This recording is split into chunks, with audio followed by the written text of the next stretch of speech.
Hermitian operator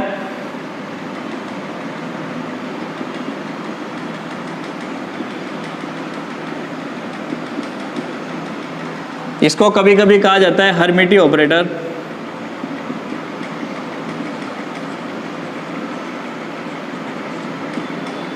क्या कहते हैं इसको? हर्मिटी ऑपरेटर। मतलब वो ऑपरेटर जिसका कोई ट्रांसपोज जब लिया जाए तो उसका जो मान होता है वो किसके बराबर होना चाहिए? गिवन ऑपरेटर के। कोई ऑपरेटर है, उसका जो मान है वो किसके बराबर होना चाहिए? गिवन ऑपरेटर के बराबर होना चाहिए।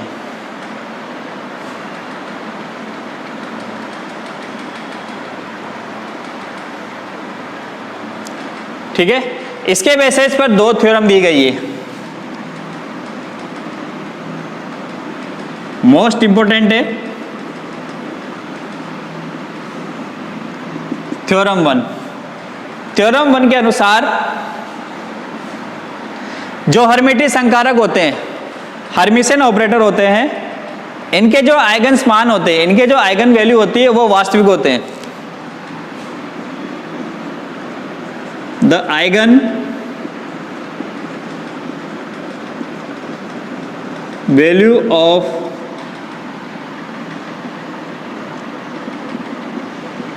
Hermitian operator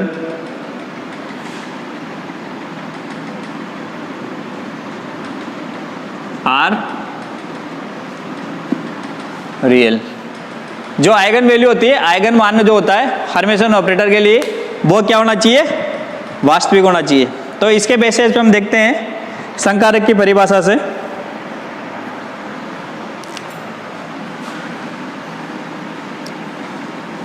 S I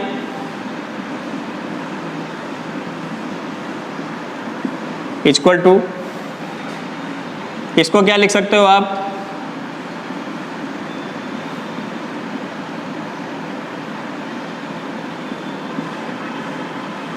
because इसके ऊपर जब ऑपरेटर लगाएंगे तो हर्मिशन प्रॉपर्टी से ये वैल्यू किसके बराबर हो जाएगी? वापस ए के बराबर। तो ये वैल्यू आ गई आपके पास ए। ठीक है, ये ऑपरेटर लगाया हमने, इसके रेस्पेक्ट में जब वैल्यू निकालेंगे, नाउ फ्रॉम द डेफिनेशन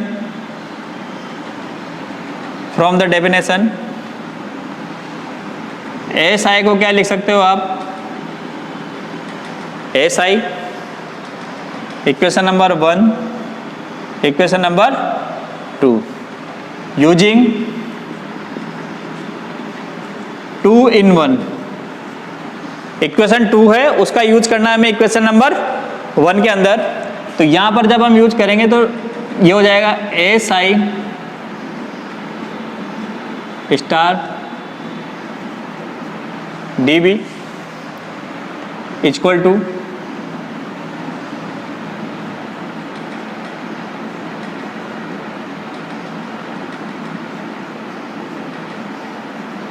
ठीक।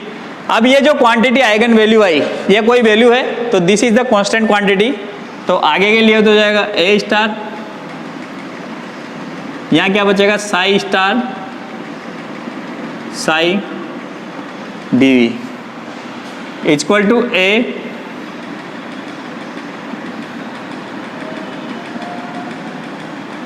इसको इधर ले जाओ तो ये वैल्यू होगी आपके पास A star minus A equal to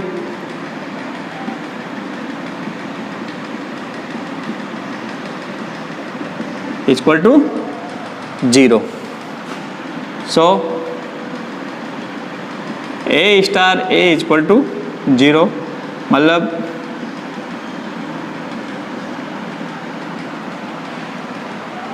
A star equal to A. ये वैल्यू क्या शो करती है? यहाँ पर जो आइगन वैल्यू होती है किसी भी एमएल हर्मिशन ऑपरेटर के लिए, उसका मान वो हमेशा क्या होनी चाहिए? रियल होती है, एक दूसरे के बराबर होती है। ये तो होगी इसकी पहली थ्योरम, इंपॉर्टेंट थ्योरम है, अधिकतर पूछी जाती है। इसके बेसिस पे हम एक और थ्योरम इसकी लेते हैं, थ्योरम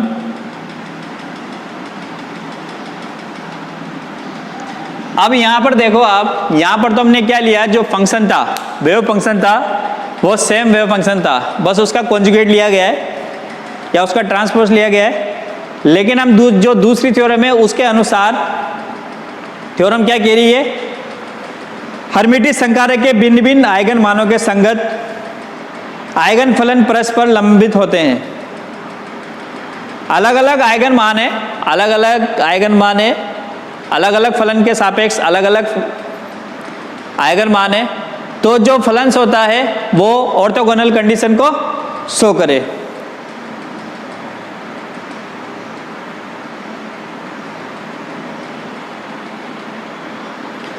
क्या कह सकते हैं, wave functions are orthogonal with respect to different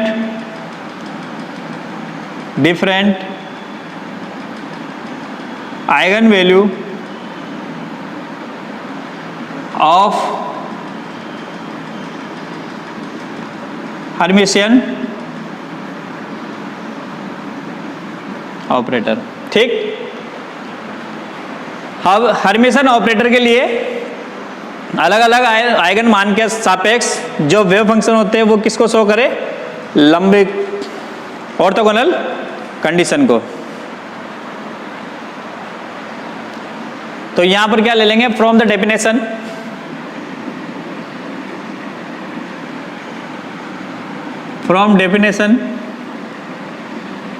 we can write a operator psi m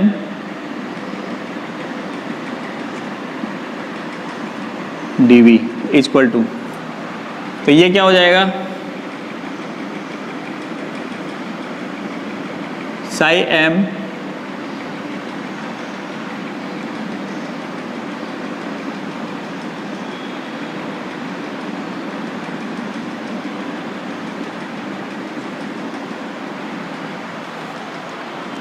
ठीक, लेट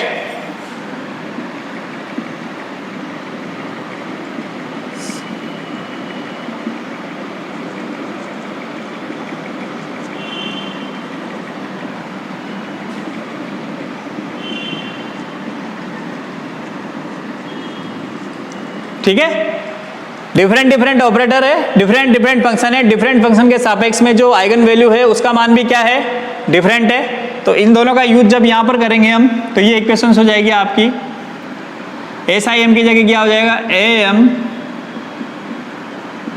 साई एम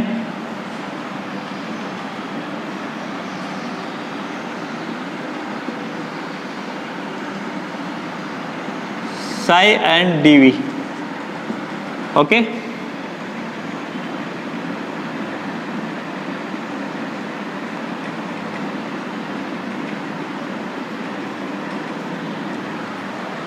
ठीक। अब यहां से ये कांस्टेंट क्वांटिटी बाहर आ गई आपके पास, अंदर क्या बच गया, psi M star psi N DV equal to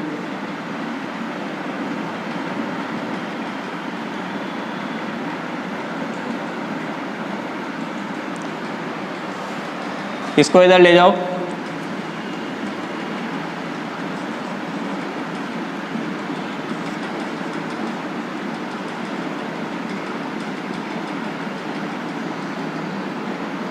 equal to 0।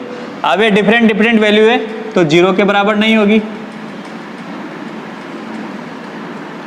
Does not equal to 0। तो इसका मतलब psi M psi N DV बराबर क्या होगा, 0 होगा।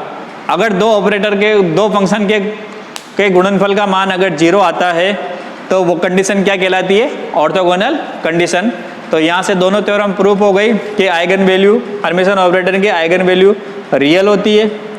दूसरी, जो अलग अलग अगर वैल्यू, आइगन वैल्यू अगर अलग अलग हो हर्मिशियन ऑपरेटर के सापेक्ष, तो जो वेव फंक्शन है वो ऑर्थोगोनल कंडीशन को शो करता है। दोनों थ्योरम है, बहुत इंपॉर्टेंट थ्योरम है दोनों। कुछ और भी इम्पोर्टेंट संकारक है यहाँ पर, उसमें है आपके कम्यूटेटर ऑपरेटर, क्रम विनिमय संकारक। यदि दो संकारक इफ टू ऑपरेटर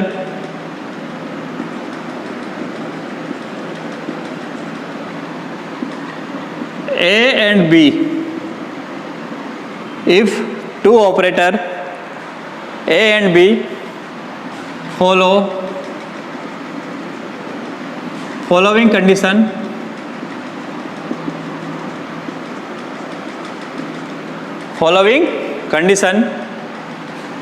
अगर इस कंडीशन को फॉलो करेंगे मतलब A B बराबर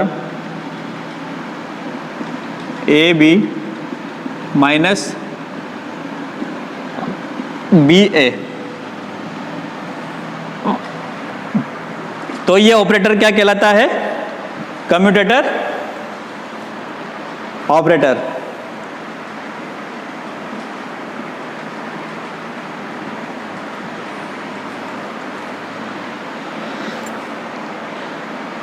अगर क्रम विनिमय के संकारक का नाम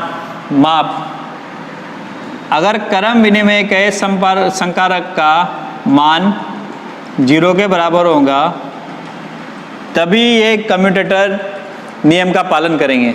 ठीक है, किसका पालन करेंगे? ये इस नियम का पालन करेंगे, मतलब AB minus BA equal to क्या होना चाहिए? 0, मतलब AB बराबर क्या होना चाहिए? BA। ये दोनों जब बराबर होंगे तभी हम क्या कह सकते हैं कि ये जो कंडीशन है वो कम्यूटेटर लॉ का पालन करेंगे। अगर ये value A operator B operator does not equal to क्या है? 0 है, तो यहां पर जो वैल्यू आएगी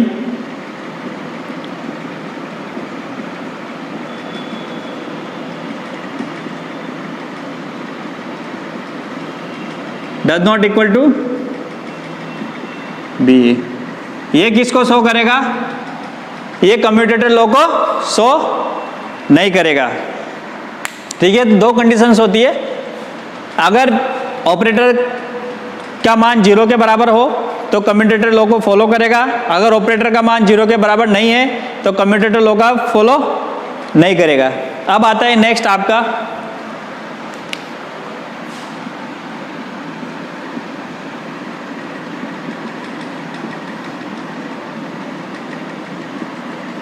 एडजॉइंट ऑपरेटर, इसको कहा जाता है संलग्न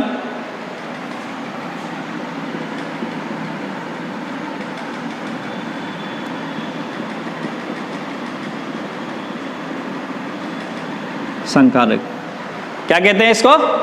संलग्न संकारक।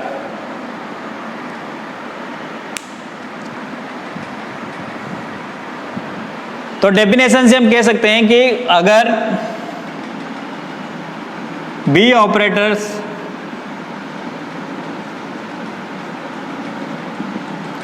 का मान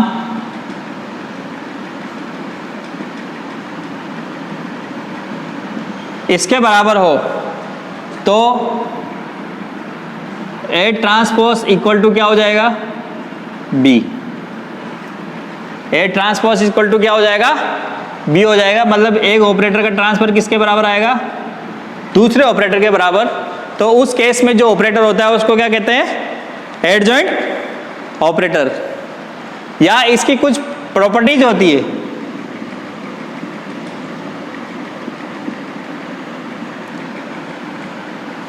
इसकी कुछ प्रॉपर्टीज होती है, उस प्रॉपर्टीज के बारे में हम डिस्कशन करते हैं यहां पर। इसकी जो पहली प्रॉपर्टी होती है वो होती है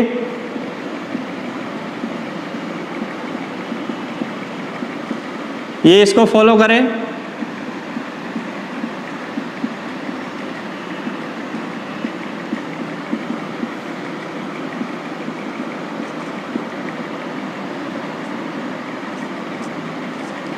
ये इसको फॉलो करे। तीसरे नंबर की जो प्रॉपर्टी होती है इसकी,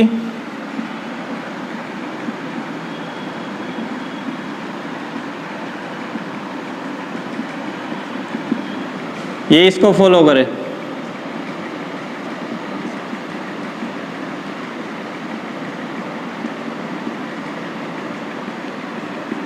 ये इसकी तीन तरह की प्रॉपर्टी जो होती है याद रखनी है। मतलब एक का ट्रांसपोज और उसका भी ट्रांसपोज किसके बराबर आना चाहिए? सेम के बराबर। पहले तो हम बात कर रहे थे हर्मिशन ऑपरेटर में कि इसका ट्रांसफॉर्मेशन इसके बराबर आना चाहिए। इसको जो ट्रांसपोज आएगा वो इसके बराबर आए तो वो हर्मिशन हो गया। लेकिन यहाँ पर कंडीशन अलग है एडजॉइंट ऑपरेटर के अंदर। यहाँ पर पहले ट्रांसपोज हो गया, फिर वापस ट्रांसपोज करेंगे तो किसके बराबर आएगा? ए के बराबर आएगा।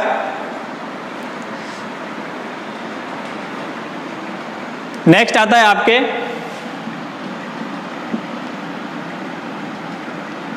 Linear operator.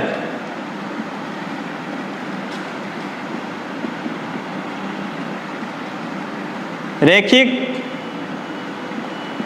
संकारक। Linear operator, linear operator का मतलब क्या हो गया? अगर किसी ऑपरेटर को दो फलन के ऊपर जिनका योग के ऊपर ऑपरेट किया जाए तो इसका जो मान आएगा वो आएगा, ठीक है, ये इसका मान हो गया। या हम कह सकते हैं कि किसी ऑपरेटर का मान अगर हम किसी वैल्यू के ऊपर ऑपरेट करें तो जो इसका मान है वो क्या हो जाएगा? इसके बराबर।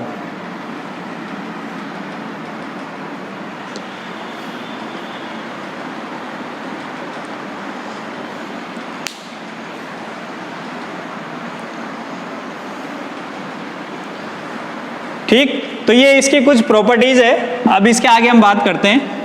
इसके और भी कुछ प्रॉपर्टीज है। ये तो इसकी प्रॉपर्टी थी। ये डिफरेंट टाइप के क्या है आपके ऑपरेटर्स हैं। अब इसके बेसिस पे कुछ प्रॉपर्टीज जो ऑपरेटर शो करता है, उस ऑपरेटर जो शो करता है उसके बारे में हम बात करते हैं।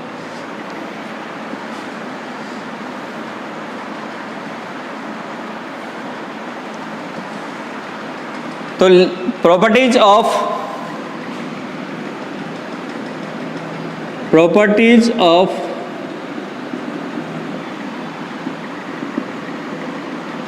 Linear operator, properties of linear operator. Linear operators की कुछ प्रॉपर्टीज है। तो लीनियर ऑपरेटर की पहली जो प्रॉपर्टी है वो एडिटिव,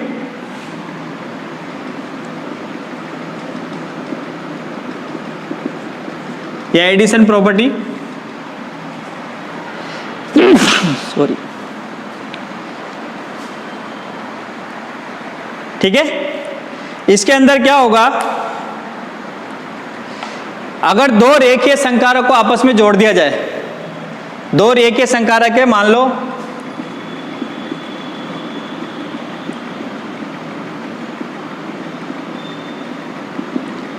अगर दो रेखीय संकारक को आपस में जोड़ दिया जाए, या हम कह सकते हैं, इसको दूसरे तरीके से कह सकते हैं, दो संकारक है उनको आपस में अगर जोड़ दिया जाए तो जो उनसे प्राप्त होता है संकारक वो भी क्या होगा? Linear operator. ठीक, अगर दो संकारक को आपस में जोड़ दिया जाए तो जोड़ने के बाद जो ऑपरेटर प्राप्त होगा वो ऑपरेटर भी क्या कहलाएगा? Linear operator. सेकंड आती है आपके यहां पर मल्टीप्लिकेशन,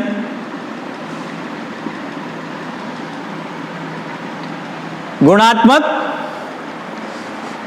प्रवृत्ति। अगर दो ऑपरेटर को, ये तो प्लस में हो गया एडिटिव में, अगर दो ऑपरेटर को आपस में मल्टीप्लाई कर दिया जाए तो उनसे जो ऑपरेटर प्राप्त होगा वो भी क्या होगा? वो भी क्या होगा? Linear operator. अब तीसरी आती है यहां से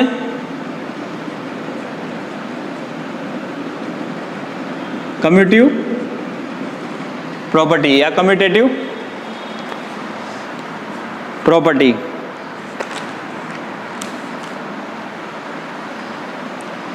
कम्यूटेटिव प्रॉपर्टी के अंदर कम्यूटेटिव प्रॉपर्टी मतलब क्रम विनिमय प्रवृत्ति। तो यहां पर क्या होगा कि अगर दो ऑपरेटर आपस में इस तरह से जोड़ दिए जाए तो उनका मान इस तरह से जोड़ने पर भी क्या होगा, बराबर होगा। ठीक है, दो ऑपरेटर को आपस में इस तरह से जोड़ दिया जाए तो उनको दूसरी तरह से जोड़ने पर भी दोनों का मान क्या होगा, बराबर होगा। दूसरा, एक ऑपरेटर का मल्टीप्लिकेशन अगर दूसरे से किया जाए तो ये आपस में क्या नहीं होंगे, बराबर नहीं होंगे। इसका प्रूफ हम देखेंगे अभी इसके बाद। ये तो इसकी प्रॉपर्टी जो होगी एडिटिव प्रॉपर्टी, अगर दो ऑपरेटर को आपस में जोड़ दिया जाए तो उनसे प्राप्त होने वाला ऑपरेटर भी क्या होता है, लीनियर ऑपरेटर। दो ऑपरेटर को आपस में मल्टीप्लाई कर दिया जाए तो उनसे प्राप्त होने वाला ऑपरेटर भी क्या होता है, लीनियर ऑपरेटर। कम्यूटेटिव प्रॉपर्टी में दो ऑपरेटर को अगर a प्लस बी किया जाए तो b प्लस ए बी क्या होगा, उसके बराबर होगा। लेकिन a dot B, a cross B does not equal to b cross a रहेगा। पहली प्रॉपर्टी हम कम्यूटेटर प्रॉपर्टी के बारे में बात करते हैं। तो कम्यूटेटर प्रॉपर्टी की पहली जो प्रॉपर्टी है वो है आपके पास a plus B equal to B operator plus A operator. इसको हमें शो करना है, यहाँ पर दोनों को बराबर प्रूव करना है। तो let A psi equal to 5 1 and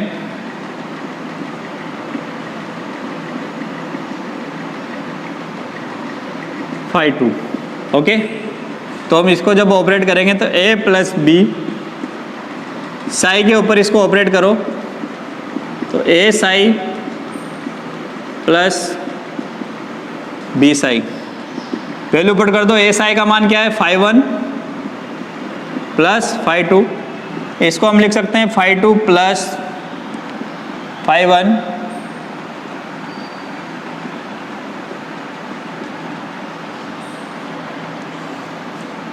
तो 5 2 की जगह क्या आ जाएगा, B psi plus A operator Sai.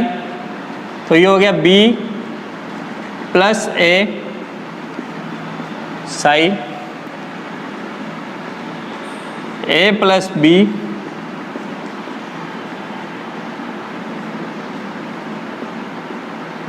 Equal to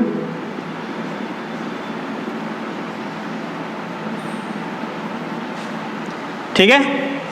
ये तो होगी इसकी पहली प्रॉपर्टी, ध्यान से देख लो इसको, पहली प्रॉपर्टी हो गई ये तो।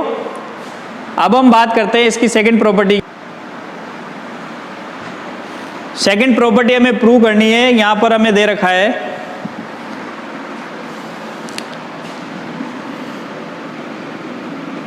A B Sai. ठीक, तो इसको हम लिख सकते हैं ए बी साई या ए बी साई का मान क्या है, 5 2। ठीक है, बी साई का मान क्या है, 5 2। और हम देखते हैं अगर किसी ऑपरेटर को, ऑपरेटर की परिभाषा से किसी ऑपरेटर को किसी फंक्शन के ऊपर ऑपरेट किया जाए तो दूसरा ऑपरेटर प्राप्त होता है जिसका मान क्या हो गया, 5 1।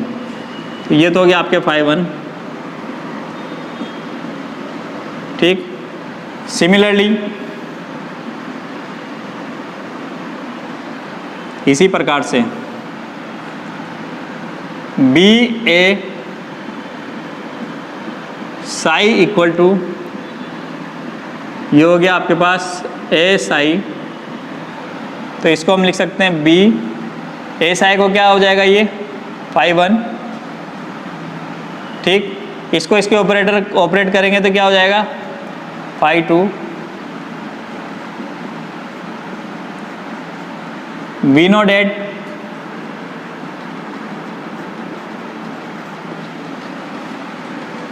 phi 1 does not equal to phi 2. We know that phi 1 does not equal to phi 2. So A B psi does not equal to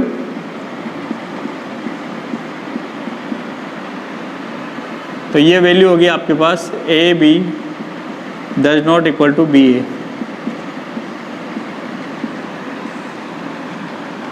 ठीक, तो ये इन दोनों का प्रूफ हो गया।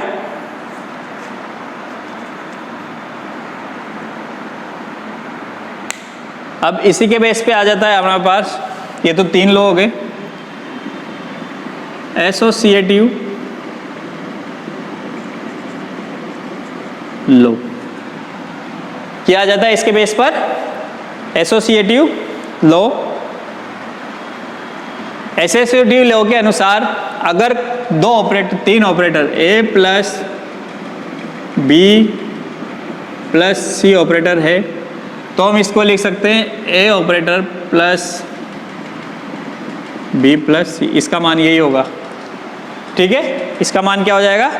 ये हो जाएगा।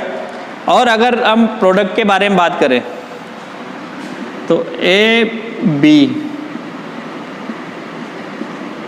Does not equal to,